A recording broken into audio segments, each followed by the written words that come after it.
Hermanos, vamos a ver unos principios aquí rápidamente. Ahí tenemos unas presentaciones. Dice aquí, en primer lugar dice, debemos de dar todo por nuestros discípulos y por no cristianos. Dios nos llama a un ministerio evangelístico, a un ministerio discipular. Y esto tiene que ver con poner nuestra vida al servicio del reino de Dios.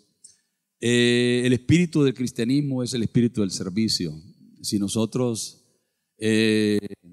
no estamos dispuestos a morir, a servir, es porque no hemos estado dispuestos a morir primero. Tenemos que renunciar a nuestra vida para poder ayudar a otras personas. Y este es el llamado del Señor. Si alguien quiere venir en pos de mí, dice que niéguese a sí mismo, ¿verdad? Ponga su cruz, tome su cruz y sígame. La cruz es sinónimo de renuncia, pero también la cruz es sinónimo de servicio. El máximo servicio que el Señor presentó fue allí en la cruz del Calvario. Así que cuando nosotros hablamos de ministrar, hablamos de servir y estamos para el servicio de las personas.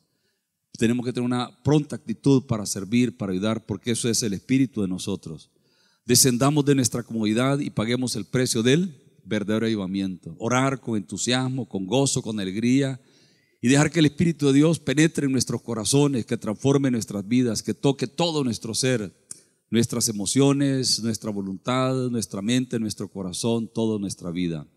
La presencia de Dios debe desplazarse sobre nosotros para que traiga una atmósfera evangelística. Va a haber un deseo en nuestro corazón de hablarle a la gente del Señor. No vamos a estar como empujando o jalando a la gente para que haga lo que hace, porque es parte de su naturaleza. La naturaleza misma del cristianismo es eso, compartir de Jesús, hablarle a otros, sentir el dolor de la gente, el vacío, la necesidad, la tristeza, ¿verdad? La soledad en que se encuentra la gente, y poderlo sentir en tu corazón y saber que tú tienes el tesoro más grande que puedes darle a esta persona para enriquecerlo. No hay regalo más grande que puedas darle a alguien que Jesús. Ningún regalo es más grande que regalarle de Jesús a alguien. Así es que somos egoístas o perversos o malvados si no le estamos compartiendo de este tesoro a aquellas personas que languidecen en su necesidad.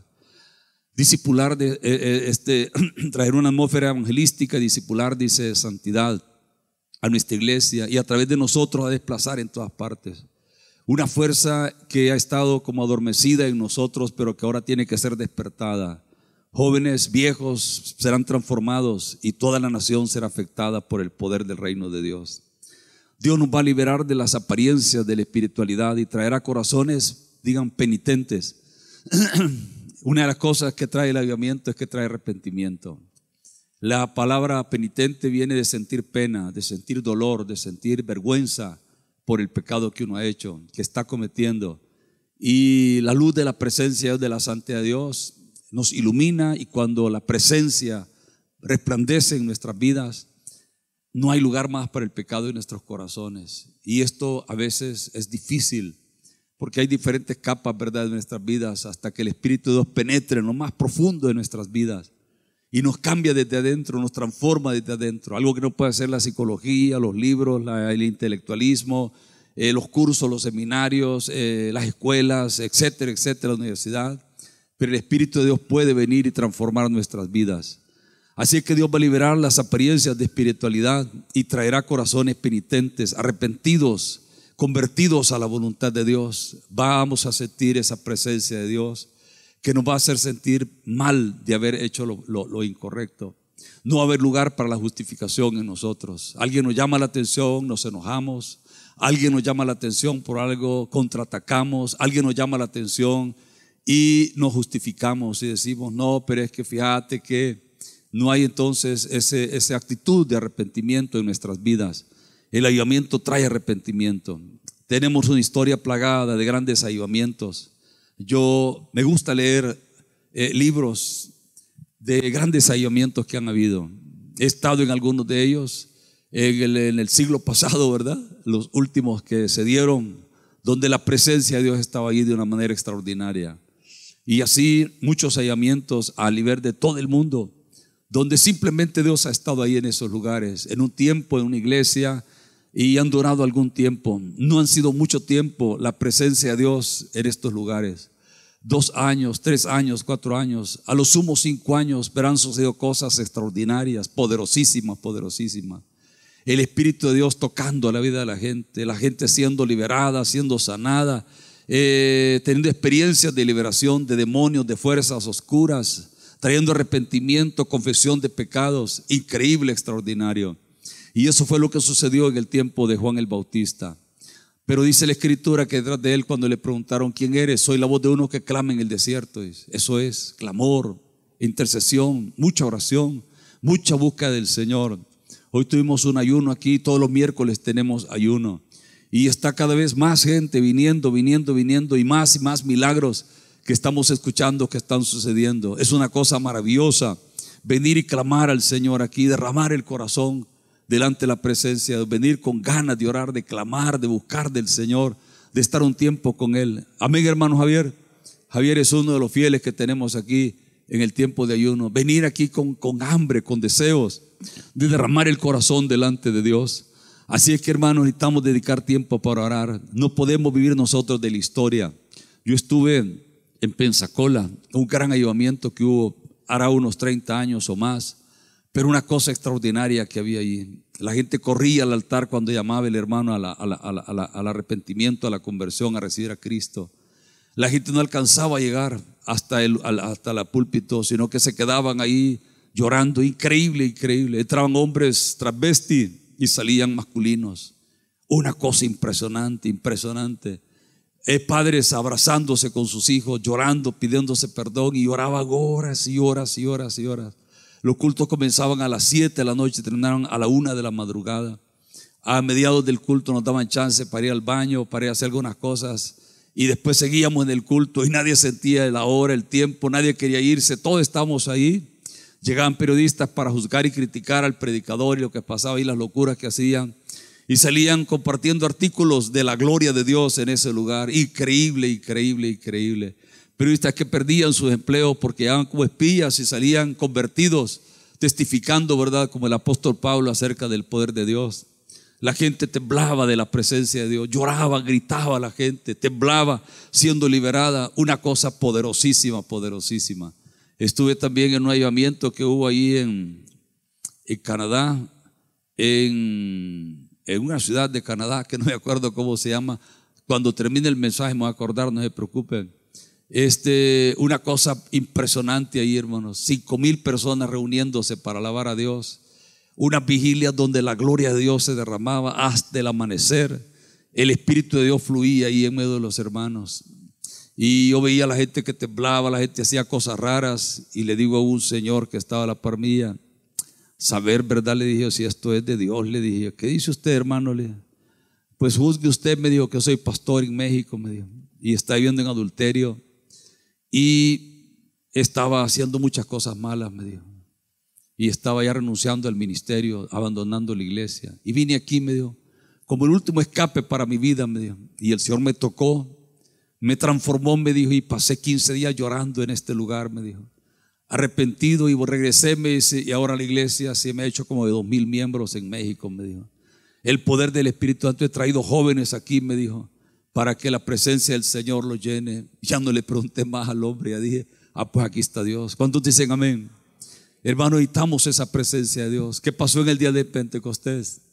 Dice que 3,000 personas se convirtieron al Señor. Increíble, increíble, increíble. Nadie presionaba, nadie ordenaba, nadie decía, vayan, compartan, oren, visiten, evangelicen. Es la presencia de Dios que los impulsaba, los enviaba a compartir. No había más cosa más importante para ellos que eso. Una cosa impresionante, ¿no? Este paralítico que entró al templo y convirtieron 5,000 personas, dice la Escritura, en un instante de la presencia de Dios, un instante en la presencia de Dios. Razón tenía entonces David cuando dice, un momento en tus atrios, dice, es mejor que 1,000 fuera de ellos. Y no está hablando de entrar siquiera a la presencia de Dios, sino que los atrios, la parte más retirada del templo, y un ratito ahí, dice, es mejor que 1,000 fuera de ellos.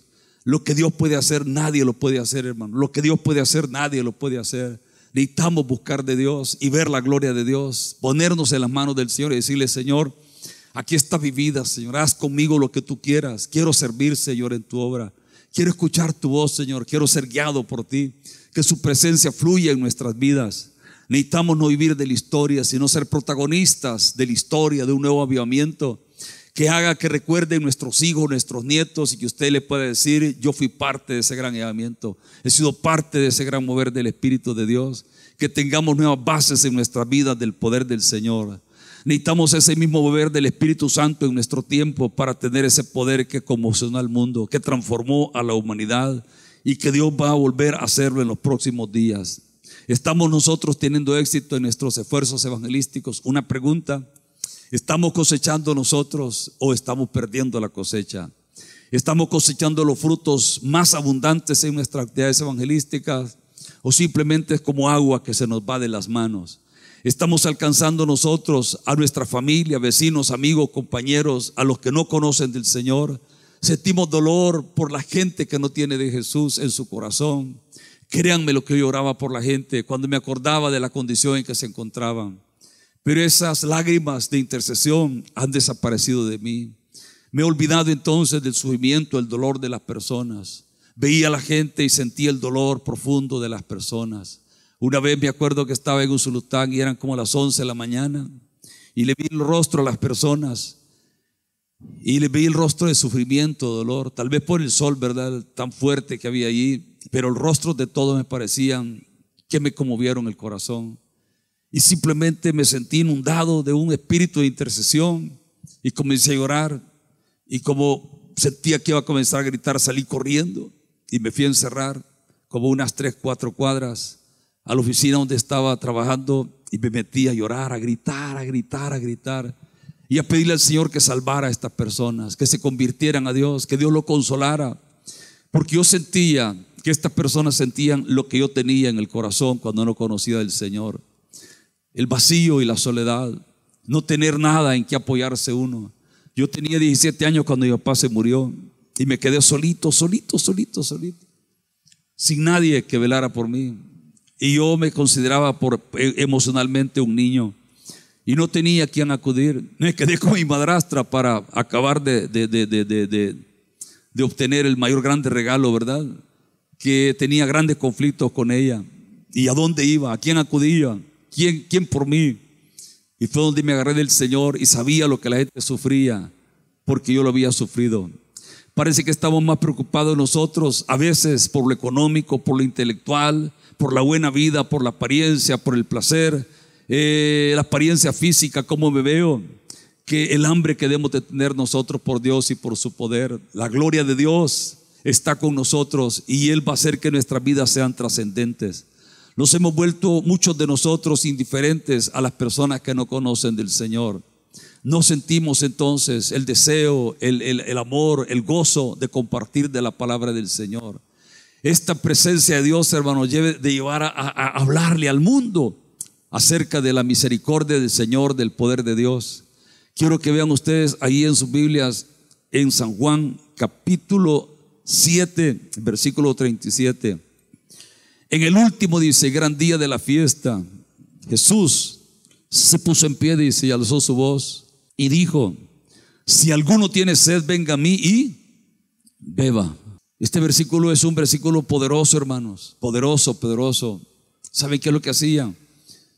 Hacían una ceremonia y las personas hacían como una procesión y agarraban agua de una fuente que había allí cerca del templo y salían caminando hacia el templo y la derramaban delante de la presencia del Señor. Eso es lo que hacían.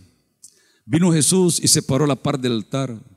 Cuando ellos estaban en el último y gran día de la fiesta, los discípulos, los discípulos de Jesús le dieron: y no vas a la fiesta. Los hermanos le dieron: no vas a ir a la fiesta. No, le dijo: no voy a ir. Pero tú te quieres dar a conocer, le dijeron. Sí, le dice, pero no voy a ir a la fiesta todavía. Y él esperó el último día. ¿Por qué? Porque estaban agotados los corazones, deseando de algo que los llenara, que los saciara, que los cubriera con la presencia de Dios. Pero sus corazones estaban vacíos. Y mientras derramaban el agua ahí, Jesús se para a la par de ese lugar, de ese altar, y dice estas palabras. En el último gran día de la fiesta, Jesús se paró. ¡Wow! ¡Qué bárbaro! Y gritó el Señor y dijo: si alguno tiene sed, venga a mí y beba. ¡Qué tremendo!, ¿no? El último día era cuando estaban agotados, había pasado todo y sus corazones estaban siempre vacíos. Era solamente una ceremonia, una religión, era solamente una tradición. Pero ahora estaban enfrentando lo que es la verdadera vida, el que es más alto, el altar, nuestro Señor. Una de las cosas que tenemos que hacer es llenar nosotros primero. Si alguno tiene sed, venga a mí y beba. Ve donde el Señor, hermanos, para llenarte de Él. Él es vida, Él es el pan, Él es la vida, Él es el agua de vida. Digan agua de vida. Si alguno tiene sed, venga a mí y beba, a beber de Él, a saciarnos del Señor. Y dice más adelante en el versículo 38, el que cree en mí, dice, si tiene que ver con tu fe, con la confianza que tú tienes en Dios. Como dice la Escritura, dice, el que cree en mí, de su interior correrán ríos de agua viva. Escúcheme, hermano, ¿sabe de lo que está hablando aquí? Es la vida de Dios puesta en tu corazón, que va a comenzar a fluir. De su interior correrán ríos de agua viva. Qué impresionante, qué extraordinario eso. Es la vida de Dios fluyendo en nuestros corazones, derramándose en nuestras vidas, y nosotros abrevando nuestra sed, saciándonos de la presencia del Señor. Estos ríos del Espíritu de Dios son lo que nosotros necesitamos. Dios es la vida, y esa vida de Dios como ríos estarán en nuestros corazones. Esto dice, del Espíritu que habían de recibir los creyentes, los que creen en el Señor. Pues no había venido todavía el Espíritu Santo, dice, porque Jesús no había aún sido glorificado. Mire qué extraordinario lo que pasó. El Espíritu cae sobre los discípulos en el Pentecostés y sus vidas son transformadas. Realmente los mataban, realmente los perseguían, los golpeaban, los torturaban, los querían afligir, pero se hacían más fuertes cada día. Estaban convencidos porque era imparable el poder de Dios, porque el Espíritu de Dios estaba fluyendo como ríos en su vida. Respondió Jesús, dice en San Juan, a la samaritana, y le dijo: cualquiera que bebiere de este agua, el agua de esta vida, volverá a tener sed, dice. El agua de esta vida representa aquello que te sacia en esta tierra. ¿Qué cosas te sacian en esta tierra? Hay saciedad económica, saciedad alimenticia, saciedad en el agua, saciedad en la vida sexual, saciedad en las riquezas, en los tesoros, en el trabajo, en las satisfacciones de la vida. Pero dice el Señor, Jesús le dijo: cualquiera que bebiere de esta agua, aquello que te llene en esta vida, volverá a tener sed. En otras palabras, tu corazón quedará siempre vacío, tu corazón quedará insatisfecho, tu corazón siempre estará necesitando algo. ¿Sabes qué? El pecado anuló a Dios de nuestras vidas. La presencia del Señor se fue de nosotros, y ese hueco que ha quedado en nuestra alma, en nuestro corazón, tiene la figura exacta de Dios. Cuando nosotros queremos poner a otro ser en ese molde, en ese hueco que ha dejado el Señor, no cabe. Si hacemos una pila de concreto y acostamos aquí a mi hermano Jair y lo acostamos ahí, ¿verdad? Cuando él se levanta, queda exactamente el hueco de él. Ninguno de nosotros llenará exactamente ese espacio como él, y solamente él lo puede llenar. ¿Están conmigo? Si se acuesta cualquiera de nosotros, no vamos con la misma medida. Y eso es lo que tiene nuestro corazón, un vacío, la ausencia de Dios. Necesitamos volver al Señor y dejar que Él nos llene, y que Él nos cubra, y que Él nos alimente. Y dice aquí: jamás volverá a tener sed. Cualquiera que bebiere esta agua volverá a tener sed, pero del agua que yo le daré, dice, del que bebiere del agua que yo le daré, no tendrá que nunca volverá a tener sed. Qué maravilloso esto, hermanos, qué tremendo, ¿no? Realmente, ¿saben? Yo no tenía nada cuando recibí a Cristo. Pero ¿saben lo más lindo? Que no me preocupaba por nada. No me preocupaba por nada. De veras, no me interesaba tener dinero, no me interesaba tener éxito. Un tiempo que hasta me preocupé y dije: ¿será que no me gustan las bichas? Porque yo, no me atraía. Siempre debía un defecto, algún error y todo, pero ya que todo el mundo andaba pensando en cuestiones de mujeres, yo decía: Señor, ¿qué me pasa a mí?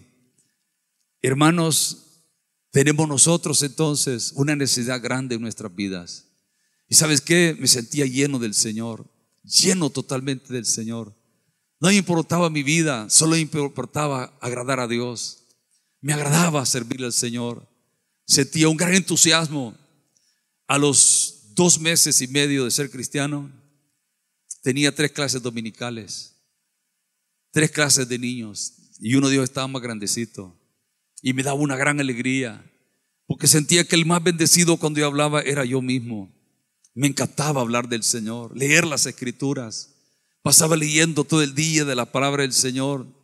Y un día le prometí a Dios y le dije: Señor, no me acuesto sin hablarle a alguien de ti. Y me acuerdo que a veces me estaba acostando como a las 10 de la noche y me levantaba y decía: voy a ir a buscar a alguien. Alguien necesita del Señor. Era una necesidad dentro de mi corazón de compartir de Jesús, de hablar de Jesús. Y esto, hermano, es lo que Dios quiere traer de nuevo a nuestros corazones. El que verá que el agua que yo le daré, dice, jamás volverá a tener sed, sino que el agua que yo le daré será en él una fuente de agua que salte para vida eterna. ¿Tú te imaginas eso, hermano? ¿Quién era esta mujer? La mujer samaritana. La mujer samaritana, la mujer de mal vivir, la mujer que había tenido un montón de maridos y que oficialmente había tenido 5. Una mujer con desprestigio.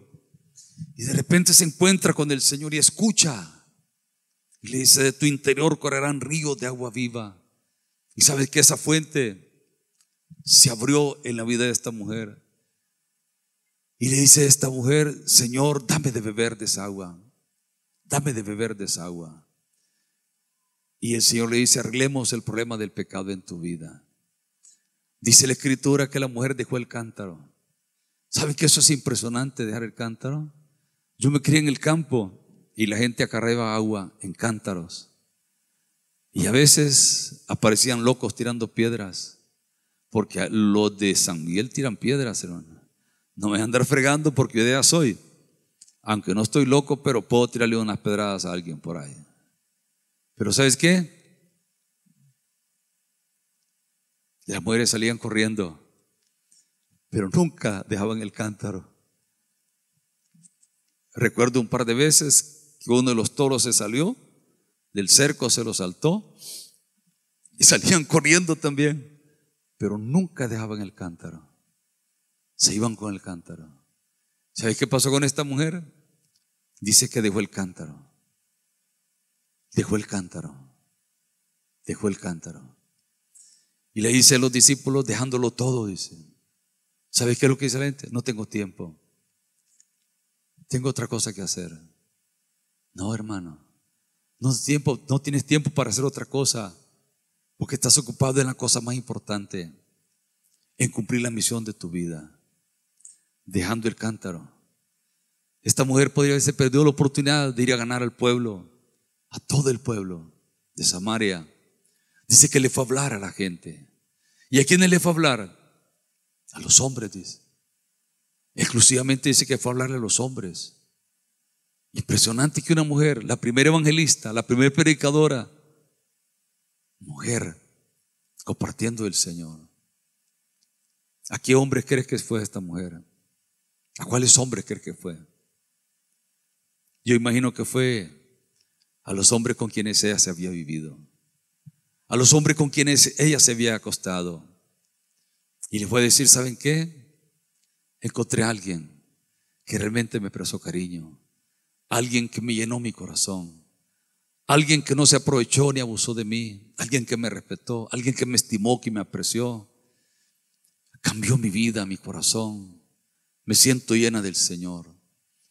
Y dice la Escritura que el pueblo caminó hacia el Señor.